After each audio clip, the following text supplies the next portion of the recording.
All right, we're back. Go Big Orange Friday on a Friday afternoon. We're actually taping this on a Friday afternoon, which works because guess what? It is Go Big Orange Friday. Ethan Stone of the UTK Daily Beacon. Until what? How much longer can I introduce you in that fashion, Ethan? Technically, you can't anymore. I think Oh, Tuesday was my last day, but I'm gonna oof. I'm gonna consider myself as such until graduation, which is next Saturday. So There you go. I saw Ethan on campus earlier this week, and I didn't know what to do because Ethan made eye contact with me, and he made a weird face at me, and I was driving away, and I was like, I don't know if I should stop. I've already been moving for a little bit too long. And then he was with his family clearly, and I was like, I don't really want to get out and like do the whole like explain like, oh, he's on my podcast, and like I know and then do that whole song and dance with his family. So I was like, I'm just gonna keep moving, and I also don't know if he 100% saw me. It was an amazing, just a lot of decisions and thoughts went in like a 7-second period, and then Ethan slid in my DMs like, that was that you? And I was like, yeah, that was absolutely me. Yeah. you could tell both of our collective Mm-hmm. minds were really going overdrive because like I saw you, but you were driving on Circle Park, so I was like Mm. I'm like 80% sure that's Chase, but I didn't know for sure, so I was like because I don't want to wave if Yeah. it's just some random dude, No, but yeah. it worked out. It was me. I should have messed with you and Yeah. been like, I'm in Atlanta this What are weekend. you What are you talking talking? about, Yeah. man?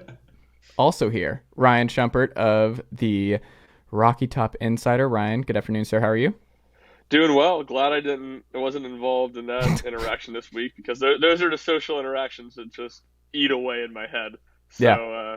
I'm glad I got to avoid the awkward car with the family Mm-hmm. hesitance. I actually had when I went to the Nashville SC game on Wednesday, and I Mm. had a somewhat similar interaction there. So didn't completely avoid it for the week, but at least I didn't double dip like you guys. It was funny because I also this week it's just been because I've had to be on campus a bunch this week with finals and wrapping up stuff. That's where I'm heading back after this. So I haven't even been able to watch as much as I need to watch, and I don't know. Well, I might try and go to the Georgia game tonight, but it's we were in the elevator in Hodges, and it was like three people in it, and I was the only person who could see this other kid like kind of hustling towards the elevator. And I was like, we're kind of full. So I just like stared at him. We made eye contact as the door closed, and he was expecting me to hit the hold the door open button. And I just kind of made eye contact and was like, that's not happening, man. This is a full elevator, and you're not getting that close to my proximity. I need you to sit. And it was just the sadness when he saw that like it was like this close. And then I just saw him like, oh, brutal. But yeah, can't do it, man. Can't do it. I don't like packed elevators. It's just it's awkward. I don't know, but it is interesting. Like people really like immediately they get so uncomfortable in elevators. I've noticed is like especially girls. They come in and then they're like immediately phone and they're like like just extremely fast, and nobody like elevators for whatever reason are just not a fun thing. But that concludes story time on campus this week. I think I don't think there was any other crazy thing I did. Um, no, I think that was about it. Well, we're going to start off with some big UT basketball news that Julian Phillips, 5-star kid, he commits to the University of Tennessee. Barnes gets a 5-star, once again, his 6th 5-star since being the University of Tennessee basketball coach. There was a lot of questions we talked about on this podcast of like where things were going this offseason, and that they were losing a lot, and we still don't know for sure with Josiah Jordan-James. His name's still in the NBA draft. He could still technically go, but people just assume that he's going to just dip his toes in and come back for one more year, but we don't know until he does it. But by and large, this is another big get for Barnes and people who are concerned. Like, oh, NIL, how does this change Rick Barnes? How much is he going to be in on NIL? And how comfortable is he with this? He's 67. Is he up for this? And it's like, I think at this point, I'm good with what Barnes is doing, and he's going to get the guys. He's going to fill up this roster. He's going to get a couple more guys. Like, recruiting's going to be fine. We're not going to fall off a cliff there. And there's just an understanding now where it's like Keon goes first round, Springer goes first round, Kennedy Chandler is probably going to go first round.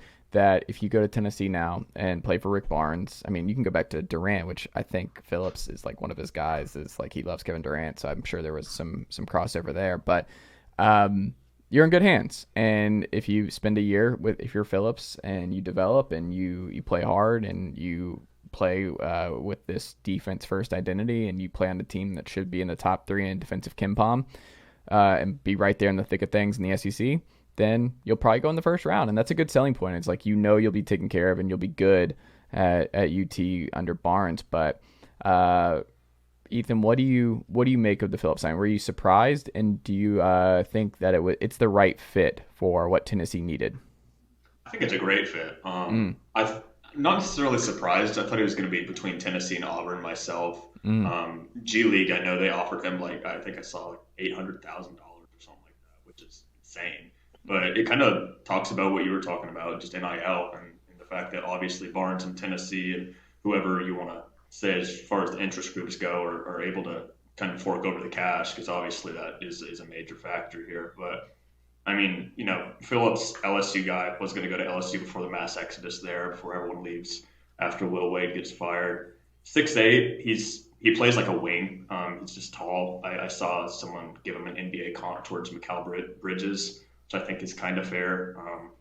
But he's really got everything. If you watch him, on lobs, he's driving to the basket. He finishes like he's 6'2", not 6'8". And obviously the height difference will give him a bit of an advantage there. But it's going to be a solid player. I think he'll fit kind of what Josiah does, maybe not as well defensively. Obviously, Josiah being more of a veteran presence there. I think it'll be interesting to see how, I guess, he's put in the starting lineup or rotational to start out. I would say he'd be a starter immediately. I mean, he's definitely got the talent for it. It kind of depends on if Josiah and Santi come back, which I expect them to. But I think he's going to bring a lot to the table for what Barnes is going to do, especially considering, and as Ryan pointed out, I saw on Twitter, Tennessee does so well small ball, and his ability to be able to stretch the floor offensively, I feel like, because he can shoot the three well. As well as a 6'8" guy could shoot it. So I think it's going to be very interesting watching Tennessee move forward with this kind of lineup. Just the amount they can play around with it.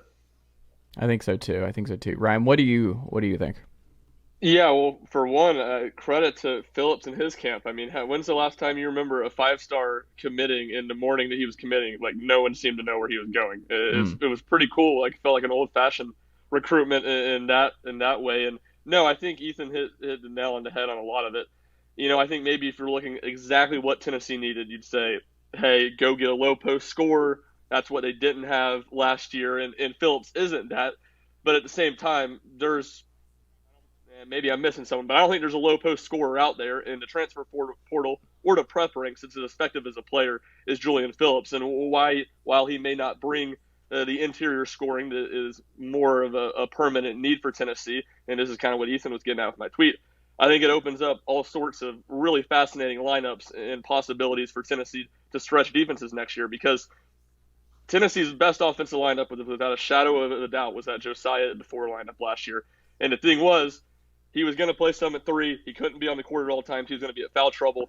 And they really didn't have another person they could put in that slot. Jemai Meshack, they had him play there a little bit on the four, but he still wasn't an offensive threat, so it really didn't space the floor any different than having a second big man on the court. Now with Phillips, you have two guys that can guard four men and then at the same time stretch the floor offensively. I think Phillips, a lot of it's going to be, he's a freshman. How does he come in and adapt to the defense-first mindset that you have to, if you're going to play a lot in this program, you have to have. But if Rick Barnes can get him to buy into that, I think really the sky is the limit for what he can do at Tennessee next year, and really what the sort of lineups Tennessee can do to attack teams or attack defenses, I think, really open up and could be really, really interesting.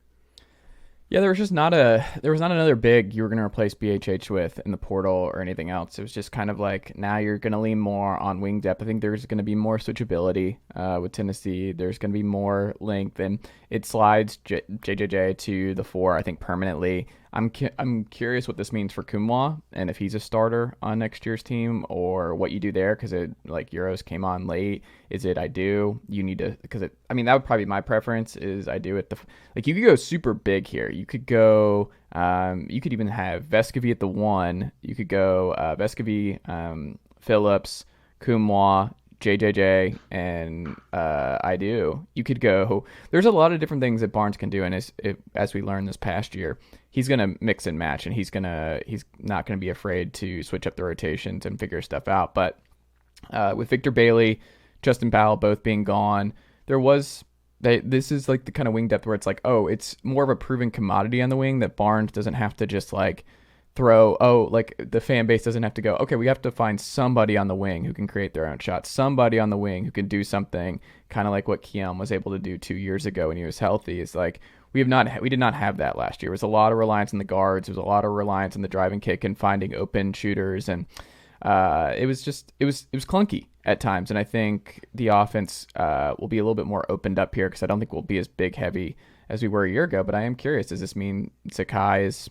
going to start at the one? Like, is that going to be his time now, or does Barnes want to keep him in the 6-man role that he excelled in? So I don't know. I think it's another piece that's a good sign for Tennessee. That high upside guy, I think he'll at the very least be a strong defender, and Tennessee's defense is just going to be another pain in the butt next year. But I'm excited. Like, I wonder if Yuri Collins comes and you still get Tyreek Key, then you're like, this roster's complete. We're good. Like, I don't think anyone has any concerns that Tennessee should be at least, you can't say favorite just because of how stacked the SEC is now, and you can make the case that the SEC is the best basketball conference in college basketball now.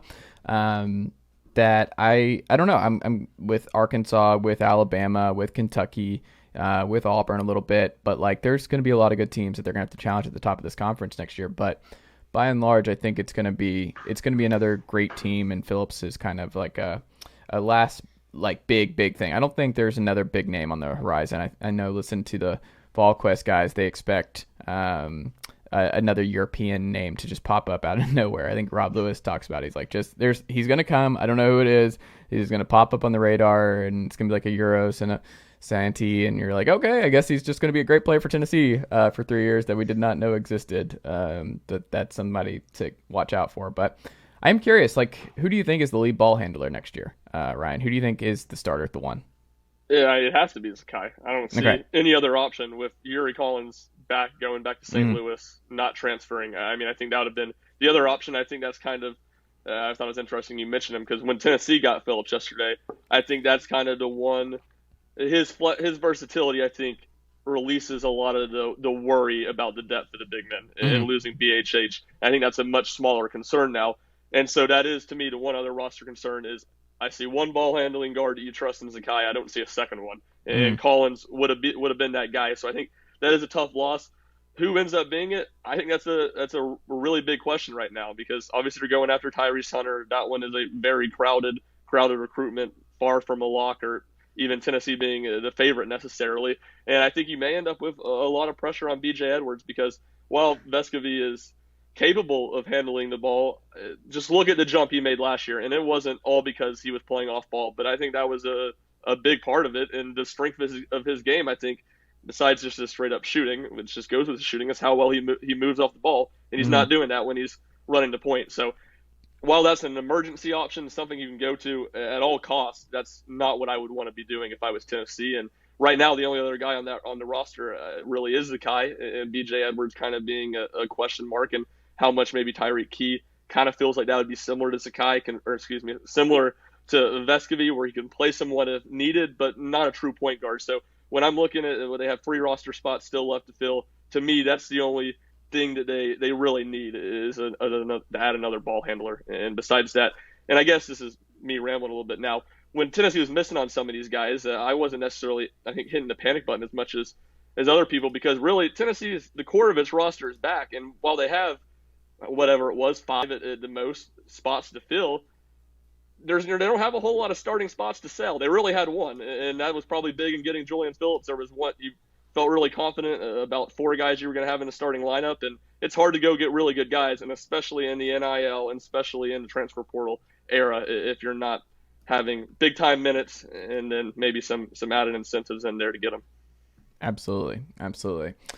Well, let's pivot to the baseball team. So Tennessee baseball, they win last night against Georgia. They get the black uniforms out on Tuesday, and there were some real sickos covering that game I saw on Tuesday night. Could not be me.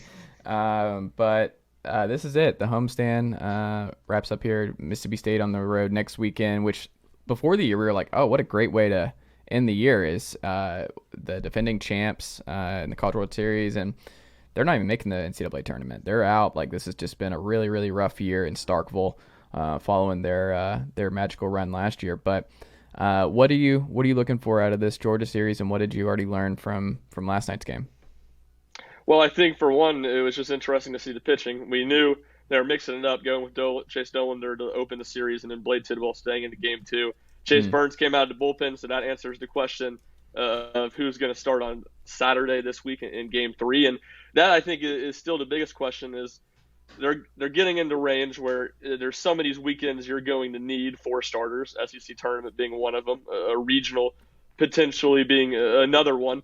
But still, super regional, you're still going to have one order is extremely important, who's going to pitch in those big games. So I think figuring out exactly who they like in what role, and Vitello said as much after the game Thursday night, that they want all those guys to at least come out of the bullpen once, all those 4 starters, because that gives them the experience they need. And to me, I thought it was interesting that, and they may flip it up next weekend at Mississippi State, but I thought it was a little interesting that Beam is getting the start on Saturday and not Burns. I thought really Beam is more of a natural fit to me coming out of the bullpen with just his ability to throw strikes. He's just such a natural strike thrower, and both Tidwell and Burns, when they have struggled, it's been a lot of times a command issue. So I think that's really interesting to watch. The offense, the warm weather is here in Knoxville, and home run balls are getting out quickly at Lindsey Nelson. So I think that'll be interesting to follow, and maybe even on a different note, how does Tennessee, especially these next 2 weekends on the road and in Hoover in a bigger ballpark, how does Tennessee manufacture runs when it's not the home run ball?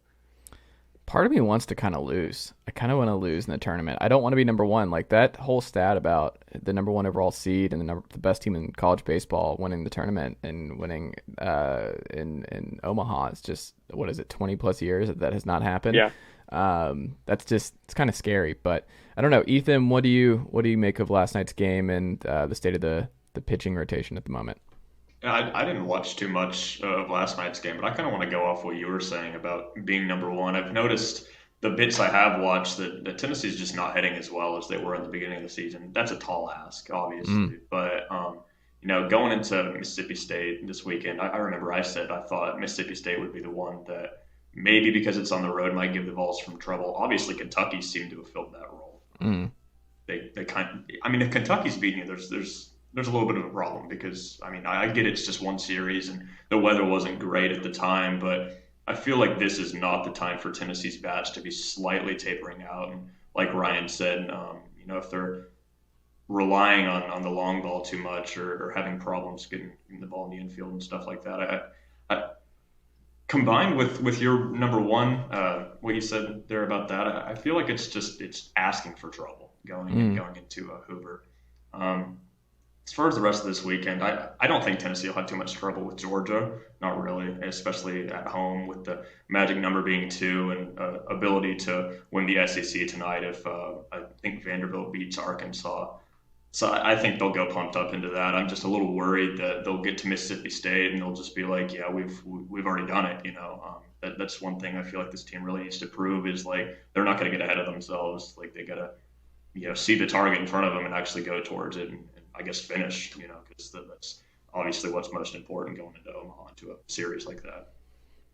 Yeah, well, we'll see. We still got a lot of baseball to be played, and enjoy it. Like, this season will never happen again. Like, this is a once-in-a-lifetime type situation for Tennessee baseball, but and that's not to say, like, the program's not in good shape. It's just this kind of collection of talent and this kind of roster and everything going this way is just a rarity. Let's end on Tennessee football. So Bru McCoy officially in the building. We know that now. Jaylen Robinson's making his announcement over the weekend.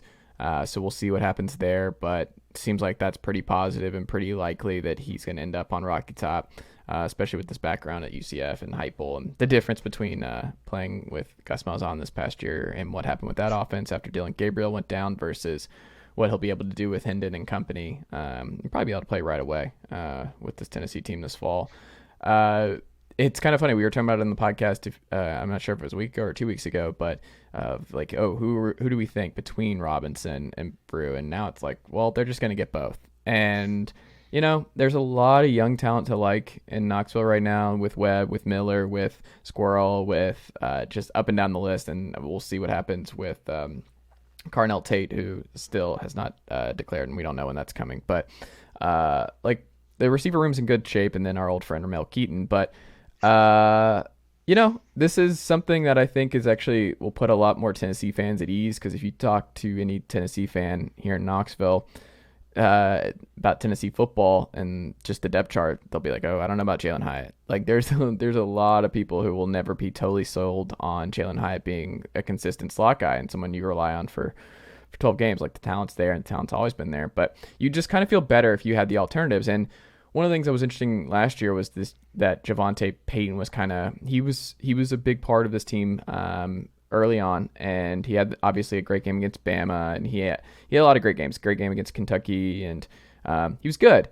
But I think Robinson can be used in that same way. But now they have more depth on the outside, where now it's not just Cedric Tillman as your only get up and grab the ball type guy. Now you have Bru on one side theoretically, and his size. You have Cedric on the other, and now you have a lot more options. And if Jalen's just a slot guy, the two Jalens, I guess, is what we're going to call them, Double J, if they're both in the building. But you just feel good. Like it just feels like there's more depth, and it all makes sense. Like the wide receiver room just looks complete and looks like something that Heupel really, really wants, right?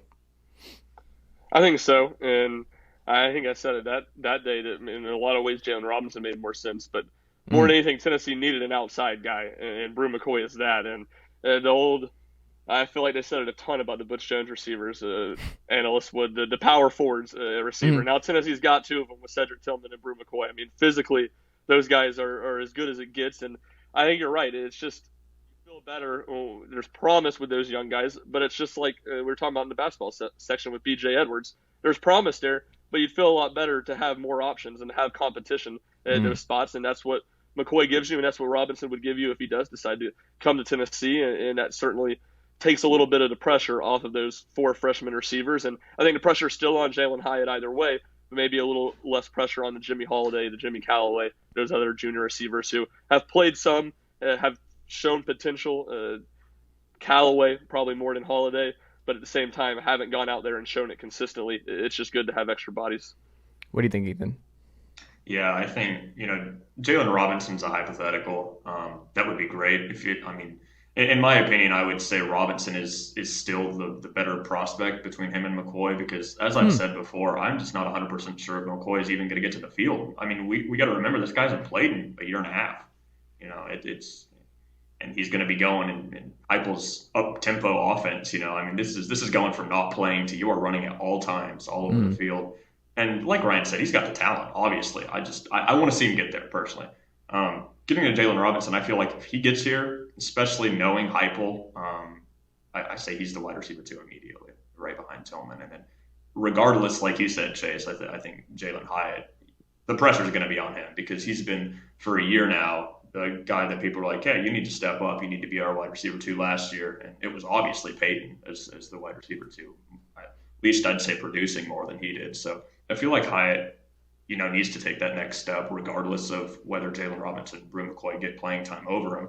And I think he can do that. And like Ryan was saying with Jimmy Callaway and Jimmy Holiday, really, you just got a lot of dudes that can really produce. And I feel like kind of a plug-in thing with Heupel's offense, I feel like it'll work fine. I'm not, by any means, I'm not really scared for the future of the wide receiver room, but it could get really, really, really good if Jaylen Robinson and Bru McCoy make the field this coming season. Yeah, and one of these young guys is going to pop and take away some time. And that's the whole thing. What Ryan's saying is that, like, you want the competition, because one of these dudes is going to pop as a freshman and be like, oh, we're going to hear the reports of, like, hey, he's turning heads. Like, this dude's going to get a better role because he's doing X, Y, and Z, and he's going to see his way on the field, and he's going to be this.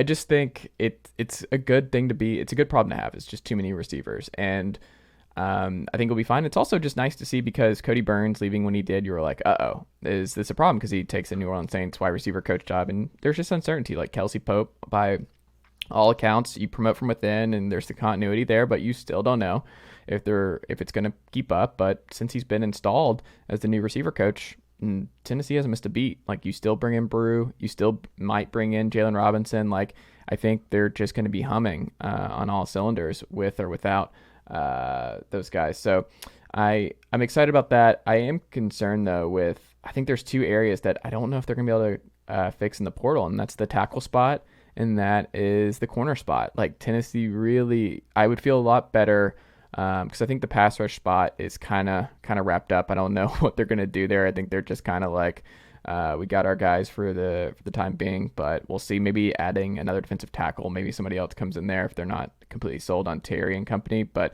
Elijah Simmons, and I don't know. We'll see what happens to the defensive tackle spot. But ultimately, linebackers are set, safeties are set with Jaylen and Trey, but corner is a question mark, and I don't know who's going to step up there.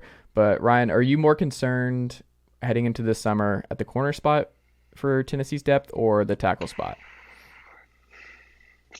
Man, that's a good question. But because both, you hit the nail on the head about, and to me, really, the question is the whole secondary. While it's not, you have the guys back at safety. Those guys didn't play well last year. So, where's the performance? Is it going to be those guys? Trayvon Flowers, you to use your phrase earlier, turned a lot of heads in the spring. All the coaches were very, very high praise for him, but at the same time, those guys were not effective last year. So, as a whole, in a secondary that was not great, you had two guys that played really well in a secondary that was mediocre at best, and you lose those two guys. So just tons of questions at the secondary spot. And while they've brought in a handful of guys, I think the Ohio State transfer Andre Turrentine, I like him a lot, but again, he seems more like a safety, not necessarily a plug-and-play corner.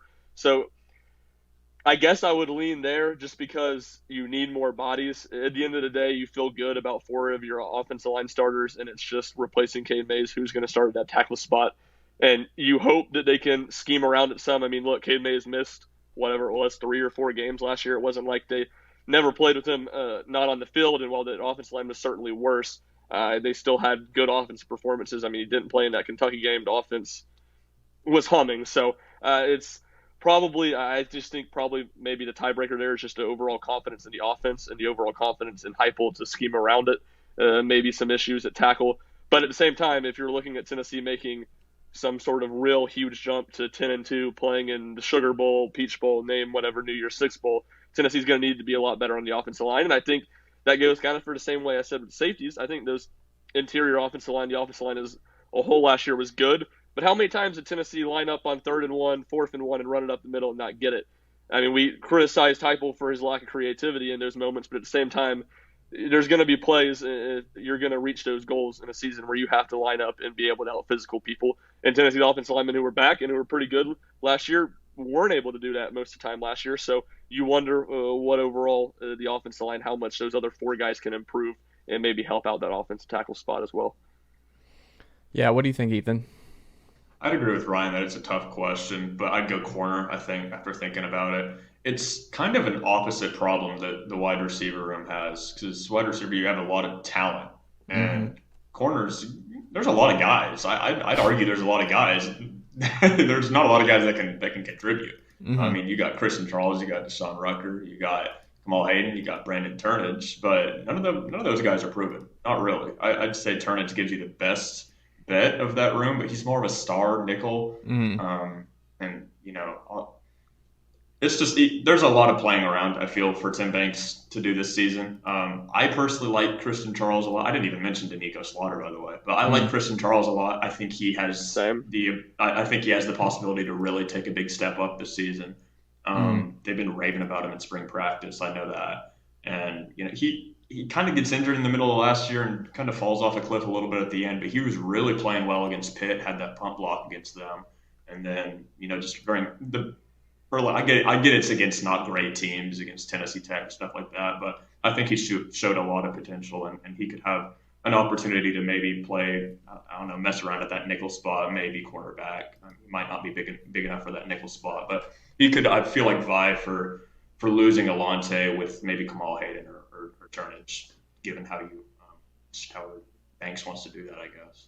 They want Turnage, like, he needs to be good. And then, the Ohio State kid, we'll see what he does.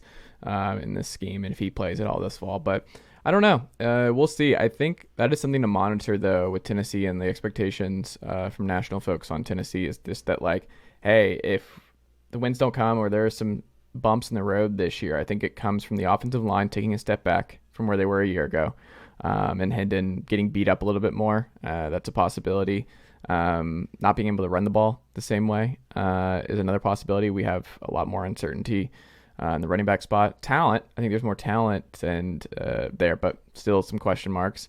And then you look at the secondary; they're still getting cooked, and we're not getting a prep. Like, there's still not a lot of consistent pass rusher. We're just relying so much on Byron Young and Tyler Barron, who are good players, but you want a rotation. A lot of the top end SEC schools, just like at Georgia, like they just have guys like Jermaine Johnson couldn't find the field, so he transferred to Florida State and just pops off and becomes ACC Defensive Player of the Year and all that. So like, I wonder about that, of just how much that limits or kind of lowers Tennessee's ceiling in 2022 in year 2 of Heupel's tenure here on Rocky Top. But I'm excited to see it. Like, I want to see if there is a drop off anywhere, and I wonder if that puts pressure. Like, the defense has to get better. Like, that the offense is going to be elite. It's going to be efficient. Like, we've got that under control. Like, that is something Goalish and Heupel, if that ship is moving in the right direction, we're good there.